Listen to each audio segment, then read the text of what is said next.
The wind blew softly across the rocky land, cold and dry. Zyra held her son close against her chest, her arms shaking not from the chill, but from fear. She looked around every few seconds, as if shadows might reach out and snatch the boy away again. Leo, the little alien child, wrapped his tiny arms around his mother's neck and cried quietly. He didn't speak, not yet, not after what happened. The planet was still waking up, the sky painted with pale orange light. Faint stars still clung to the horizon. Zyra walked, with bare feet, her toes bleeding slightly as they stepped on sharp stones. But she didn't stop. She couldn't. Not now, not when she had Leo back. Behind them, far behind, a figure stood hidden between the tall spiked trees. His chest rose and fell heavily. He wore a torn coat, dirt covering his face. But his eyes, his human eyes, watched the mother and child with silent pain. His name was Eli. He was the child's father. He had not seen them in over 2 years. He had thought Zyra was dead, taken during the raids. He had believed his child was lost in the camps beyond saving. But then, last week, he heard a whisper in the underground resistance. A woman matching Zyra's description had broken into a labor facility and escaped with a child in her arms. Now here they were, alive, so close, yet still too far. Eli gripped the tree bark, his knuckles white. He wanted to run to them, hold them, cry with them, but he didn't. He couldn't. The small device under his skin, just beneath his collarbone, gave a faint pulse. It was still there, still active. The enemy used it to track him. If he went near them now, they would. Befound Zyra found a dry cave under a ledge and stepped inside. She sat down slowly, placing Leo beside her. The child was trembling, his green skin pale and his black eyes wide. He clung to his mother's dress and sobbed. Zyra whispered something in their language, soft and warm. Like a lullaby, Leo hiccuped, and finally closed his eyes. Outside the cave, Eli crouched behind a rock, no more than 30 meters away. He could hear the child cry, and every sound tore at his soul. He remembered holding Leo as a baby, remembered Zyra's laugh, the way she called him soft-skinned protector.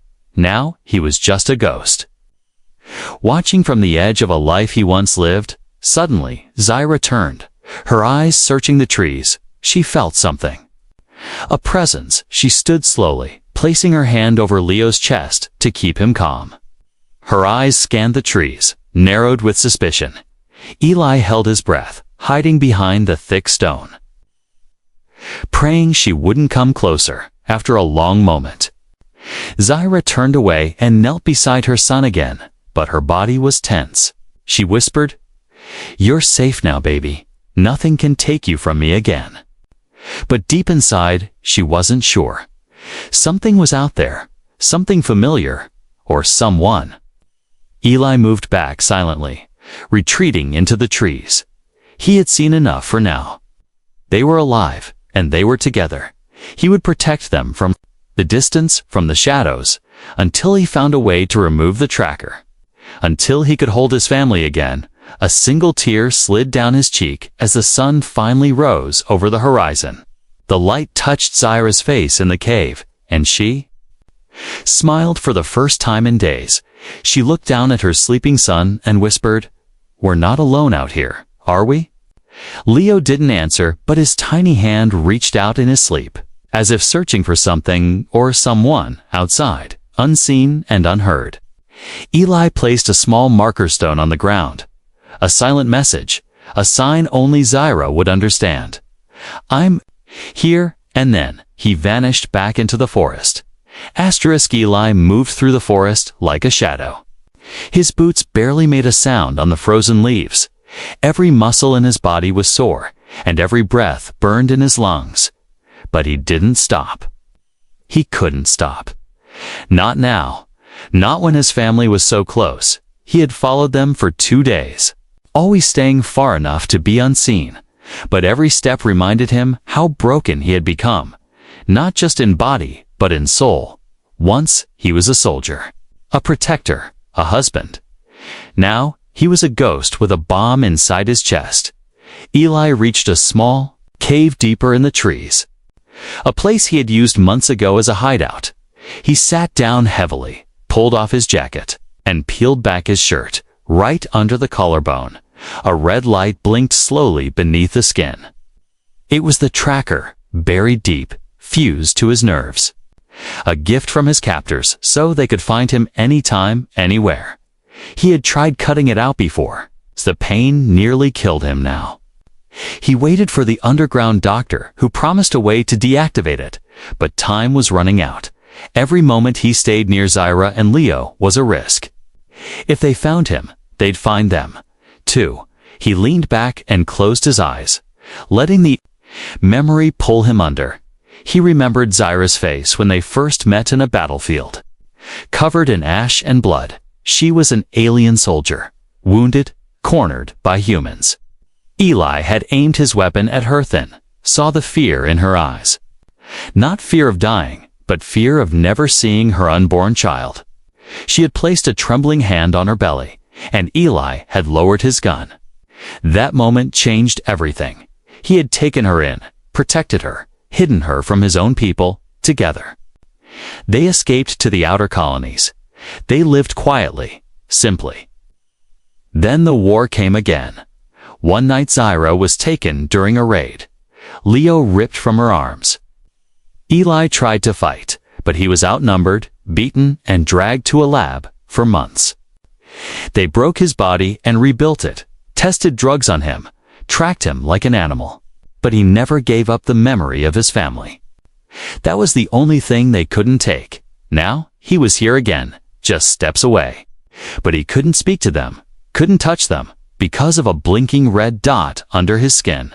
Suddenly, a sound echoed outside the cave, metal scraping. Stone Eli grabbed his knife and pressed against the wall, his eyes sharp. A small figure appeared in the entrance. It was a girl no older than 14, human, with tangled hair and goggles over her eyes. She grinned, chewing gum, and tossed a bag at him. "You're lucky I found you first," she said. "They're looking, you know." Eli relaxed slightly and opened the bag. Inside were tools, a radio jammer, and a freeze pack for the tracker. "You get the part?" he asked. The girl nodded and pulled out a tiny device. "This'll block the signal for about 12 hours, she said. "But after that, boom." Eli stared at it, then at the blinking red dot on his chest. 12 hours, that was all the time.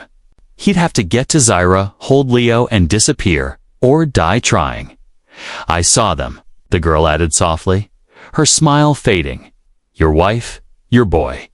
She looked down, then said, "He cries at night." Eli's throat tightened. He turned away, not wanting her to see the tears in his eyes. "They look like they need you," she whispered. "More than you need to stay hidden."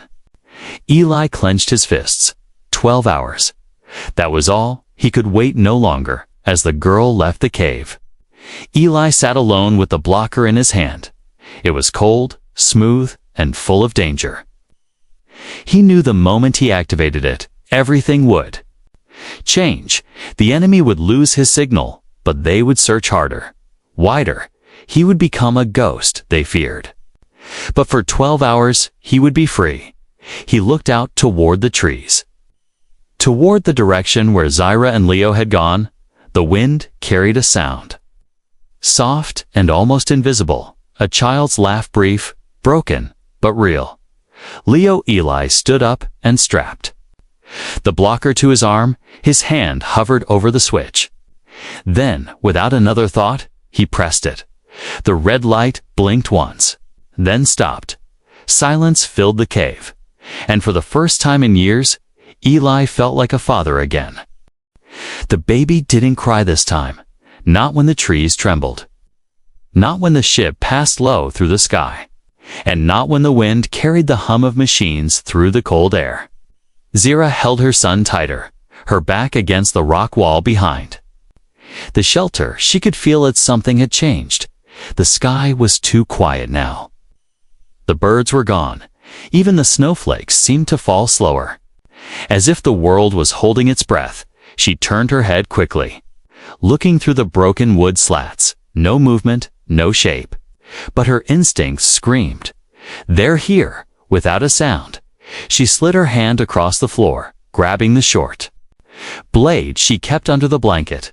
She pressed it to her thigh and kissed the baby's cheek. "I won't let them take you," she whispered, but far beyond her eyes, in the thick forest. He was already moving. Callan crouched low under a massive branch. His face was covered in mud, his cloak soaked from rain. But his eyes were sharp, deadly focused. He had seen the ship, and he knew who it belonged to. The Purity Enforcers, elite. Soldiers trained to eliminate anything unnatural. They didn't ask questions, they erased problems, and right now, his son was the problem. He moved fast through the snow, quiet as a ghost. His fingers tapped his earpiece, still synced to an old human frequency. 1 beep, no answer. 2 beep, silence. 3 beep, sand, the static clicked. A voice. "You." Should have stayed hidden. Callan, he froze. That voice, it belonged to Commander Varn, his old superior, the man who once called him brother. Now, he was the one hunting him. "You know why we're here," Varn continued coldly. "Step aside, give us the hybrid, and no one gets hurt." Callan didn't reply. He turned off the earpiece and dropped it in the snow. He pulled out his pulse rifle and checked the charge low. He had 1 shot left, maybe 2, then it was just his knife and his will. He moved again, faster now. The ship had landed near the eastern ridge, too close. He needed to buy time if he could lure them away. Zira and the baby might escape. Meanwhile, inside the shelter, Zira rocked the baby. His eyes were wide open, but he didn't blink. He was watching something invisible. Suddenly, a faint noise at the door. Zira turned, knife ready, heart pounding, but no one entered. Only a small white flower rolled in through the gap, carried by the wind. She stared at it, then smiled softly. Only Callan used to bring her those. He's close, she thought. Her hands tightened on the baby. He was protecting them. Still, back in the woods, Callan crept to the edge of a rocky cliff. Below him, he saw the Enforcer Squad, 4 black-armored soldiers, moving in formation. Scanning the area, a drone floated near them, scanning the snow for heat. Callan closed his eyes, took a deep breath. Then he grabbed a small rock and threw it far to the left.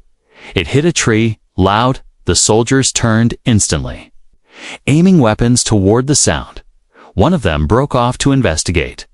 That was Callan's chance. He leaped from the cliff silently and tackled the lone soldier from behind.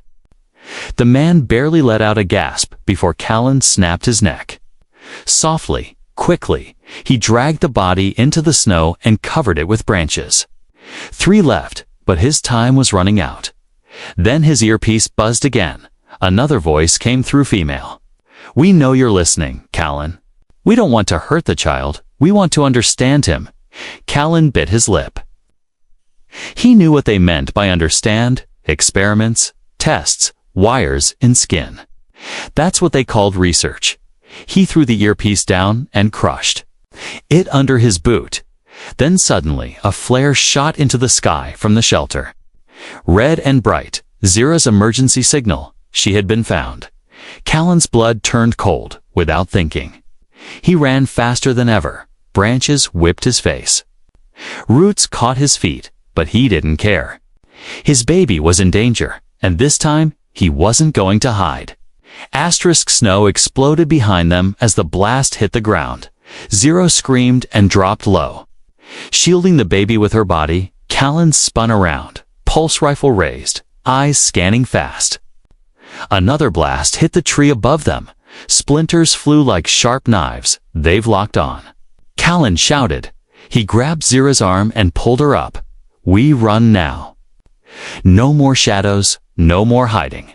The hunters had arrived. Zero ran with her baby clutched tight against her chest. Her legs were tired, her back hurt. But she didn't stop. Behind her, Callan fired again and again, short bursts, clean shots. One drone exploded in the air, another dropped smoking into the snow.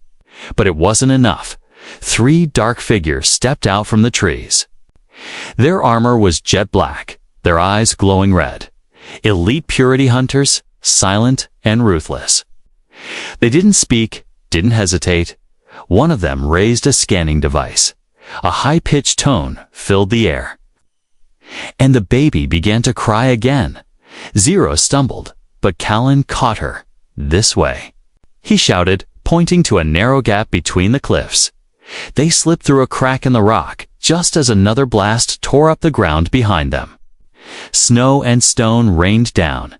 Zero screamed again, but kept running. The passage was tight, winding, barely wide enough for them to squeeze through. Their boots crunched loudly with every step.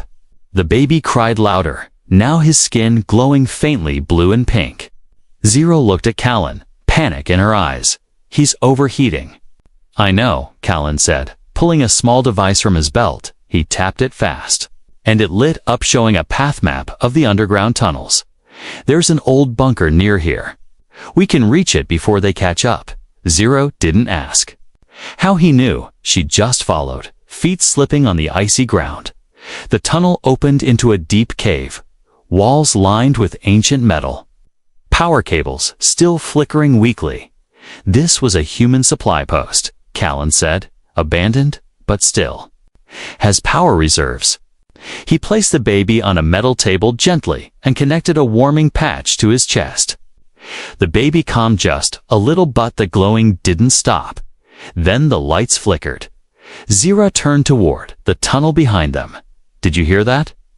She whispered, footsteps, slow and heavy, boots crunching through snow and steel, closer and closer. Callan stood in front of the entrance. He raised his rifle, but the power cell was almost drained. Only a few shots left. He looked at Zira, his voice low. If I fall, take him and run north, always north. Zira shook her head, tears building. No. No more running. She pulled out the stun blade he gave her earlier. Her hands shook, but her eyes burned with fire. Then the first hunter appeared. At the tunnel entrance, his face hidden behind a visor. He raised his arm, scanning. And then he froze. The baby, still glowing, raised one tiny hand, and the scanner shut down.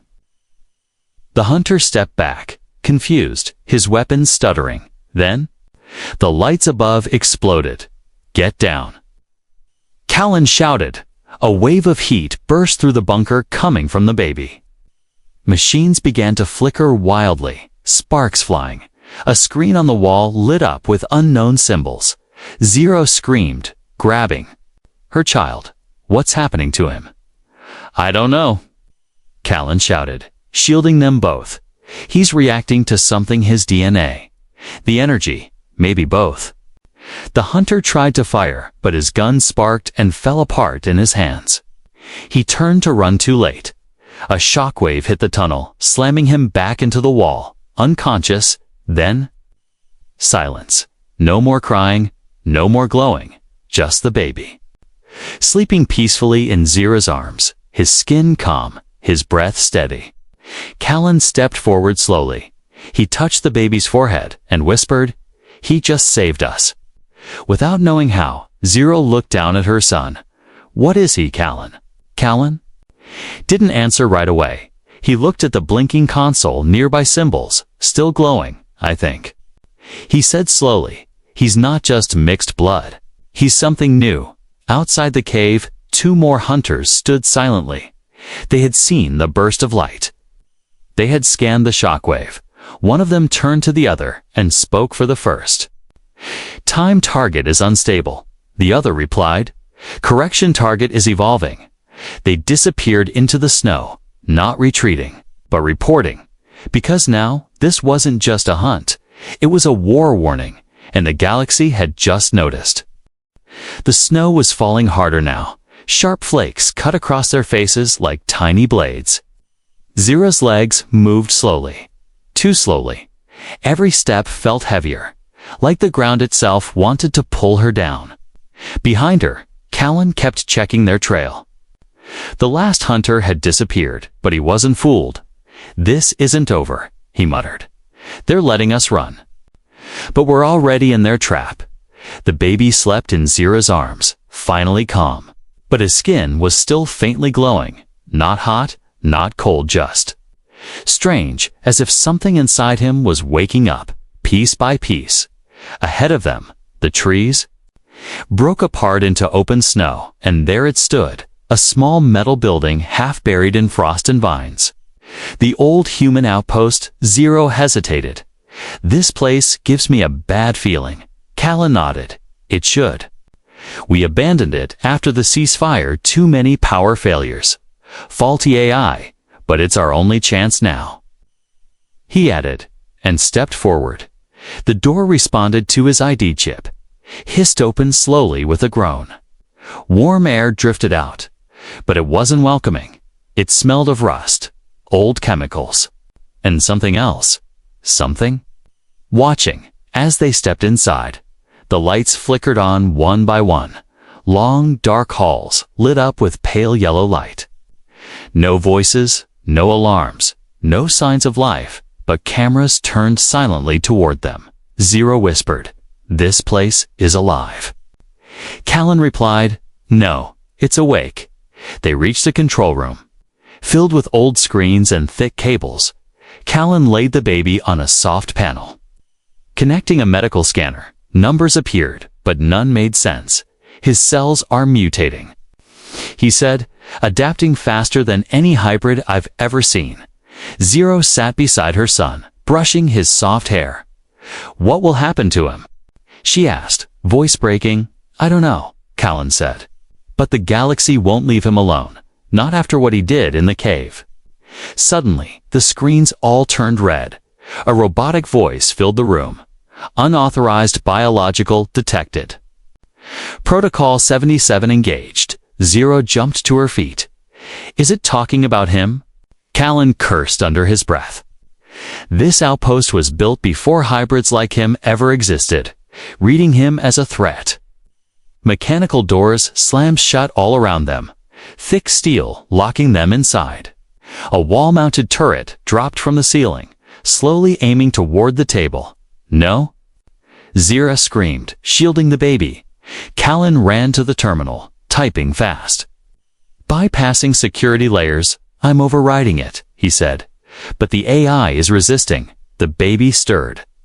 His eyes opened wide, glowing bright for the first time. Blue and pink light flooded the room, and the turret froze. The robotic voice stuttered. "Error. Anomaly detected. Resetting core protocol." Then, silence. The screens changed again, this time to soft white light, and a single line of alien code flashed across them. Zero stared at the strange letters. "What does that say?" she asked. Callan stepped closer. He blinked in disbelief. "It says Genesis confirmed." The baby looked at them both, smiled, and touched the metal floor. The outpost lights grew brighter, more alive than before. Machinery turned on by itself. Even though no command was given, Zero whispered, "He's talking to the machines." Callan nodded slowly. "No, he's controlling them." A soft hum vibrated through the floor, and then a hidden door opened at the back of the room. Behind a tan underground escape tunnel, lit, warm, and ready, the outpost AI spoke again, but this time, gently. "Passage authorized for species Genesis." Zira and Callan looked at each other in shock. Callan whispered, "He just unlocked a command level higher than mine." Zira's voice cracked. "He's a baby. He's more than that." Callan said. They rushed into the tunnel, but as they ran, a red warning flashed briefly on one screen. Data transmitted to HQ. Genesis signal detected far away. In a silent control room on a ship above the clouds, A group of human and alien officials stared at the screen. One of them leaned forward. "Prepare the containment fleet," he said. "We found him." The tunnel hummed behind them. Metal walls lit with soft blue lights that moved as they walked. Not like machines, but like something alive. Zira looked down at her baby. He wasn't glowing anymore, but his hands left faint light trails in the air whenever he moved. She held him tighter. "Is he changing?" she asked. Callan didn't answer right away. His eyes were locked on the glowing tunnel around them. This place is reacting to him. They reached the end of the passage's circular chamber, round and still. In the center was an ancient console covered in dust and frost. But the moment they stepped close, the dust lifted on its own, wiped clean by unseen hands. Zira gasped. Callan raised his weapon slowly, not in fear, but confusion. "I've never seen tech like this, not even in Black Ops research." The baby reached out, fingers glowing faintly. And the console responded. It lit up and projected a symbol in the air, a circle within a triangle. Surrounded by 9 stars, Zero looked at it closely. "I've seen that before," she whispered. "Where?" Callan asked, surprised. "In the old scrolls from my people." She replied, "They called it the origin mark." Callan stared at the floating symbol. "That's not just a name," he said, voice tight. "That's a warning. Or a prophecy." Suddenly, the console spoke, but it didn't use a voice they recognized. It spoke in the baby's voice, only it was deeper, older. "One path ends, another begins. I am not mistake, I am message." Zira froze. Callan dropped his weapon in shock. Did he just? Zira nodded slowly, her eyes wide with fear. "He's speaking through the system." The chamber lit up fully now. Walls revealed carvings and old data screens, and all of them showed the same thing: hybrids. Human and alien blood mixed, evolved, broken, failed, except one, their son. He was different. His DNA showed a third strand, something new. A result not from science, but nature. A perfect genetic balance. Callan stepped closer to the screen. "This is what they were trying to make," he said softly, "but he's the only one born naturally, without force, without labs." Zira's hands trembled. "So what does that mean?" Callan turned toward her. "It means they'll never stop coming." Outside the tunnel, engines roared. The hunters had returned with reinforcements. Dozens of red scanner lights spread across the snow above. Inside the chamber, the baby suddenly opened his eyes, and all the lights around him flickered. He let out a small cry, not from fear, but focus. The console activated again, and a countdown appeared. Stellar pulse activation. 60 seconds. Zero panicked. What is he doing? Callan's eyes widened. He's about to send a signal. Galaxy-wide. But to who? Us, Zira asked, holding the baby close. Callan looked at the stars on the projection. Not to soldiers. To others like him. A call, a message. To anyone out there who felt alone, who had blood that didn't belong to just one world. 2 hybrids. In hiding, he's not just a child, Callan whispered. He's a beacon outside. The sky began to change. Lights formed in strange shapes above. The trees, not ship signals, codes, answers, and far away. On planets both human and alien, small children with strange eyes looked up and smiled. The countdown reached 0. The pulse released, silent, soft, invisible to normal life, but to those tuned to it like hearts waiting in darkness. It was a whisper of home. Zira held her baby as the pulse passed through. She felt warmth, memory, and something deeper. Hope. Callan stood beside them, tears in his eyes. I thought he was a mistake, he said quietly. But what he holds is everything. The snow outside had gone quiet again. But it wasn't peace. It was the silence that comes before a storm. Callan stood at the blast door of the outpost. His body tired, bleeding, but his eyes were sharp, locked on the trees where shadows moved fast. He could hear them, the hunters, more this time, maybe 10 or more. The Purity Council had sent everything they had inside the chamber. Zira sat on the floor, rocking the baby gently. He was sleeping now. His heartbeat steady, his small hands still glowing faintly with golden light. Zira looked at Callan through the glass. "You don't have to do this alone," she said. "I'm not," he replied, and gave her a faint smile. Then turned back to the door. "I'm doing this for him." The AI spoke again. Hostiles detected. Entry breach in 90 seconds. Callan checked his rifle, his pulse blade, and 2 small charges. Then reached into his coat and pulled out something old. A badge, scratched and faded. UEC Commander, clearance level 9. He stared at it for a second, then placed it on the console. "Override defense mode," he ordered. "Give me everything you've got." The outpost lights turned red. Hidden turrets activated. Armor plates sealed the upper vents. Callan took one deep breath and whispered, "This ends here." Zira pressed her forehead against the glass wall. Tears ran down her cheeks. "Come back," she said softly. Callan didn't answer. He couldn't. He knew he might not. But as long as they lived, his son would live. And that was enough. Boom. The outer wall exploded. Fire and ice sprang into the room. Flashes of armor, red eyes, and boots filled the smoke. The hunters poured in, fast and deadly, but Callan was already moving. His first shot dropped the lead hunter, then he rolled and launched a stun charge, blinding to more. Turrets opened fire above, forcing the enemies to scatter, but they weren't here for a fight. They were here for the child.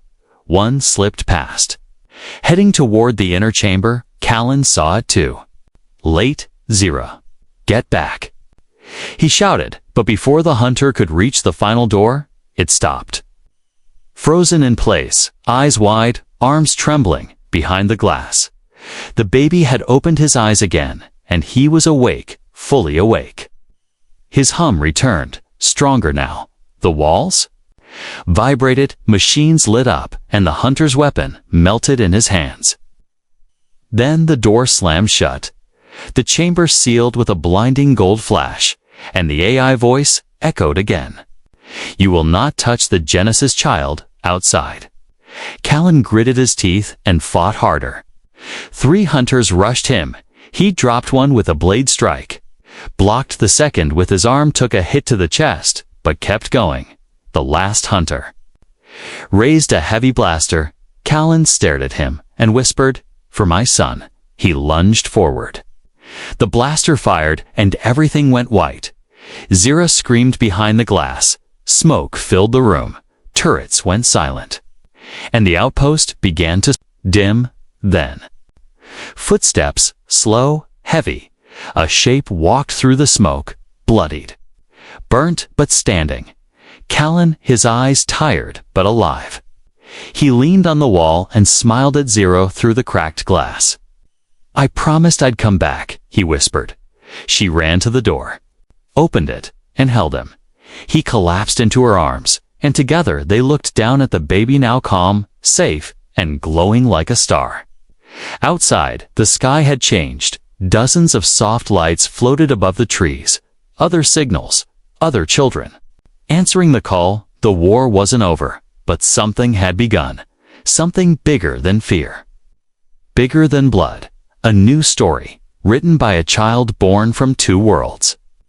And protected by the only kind of love that could survive any storm. A father's. Stand.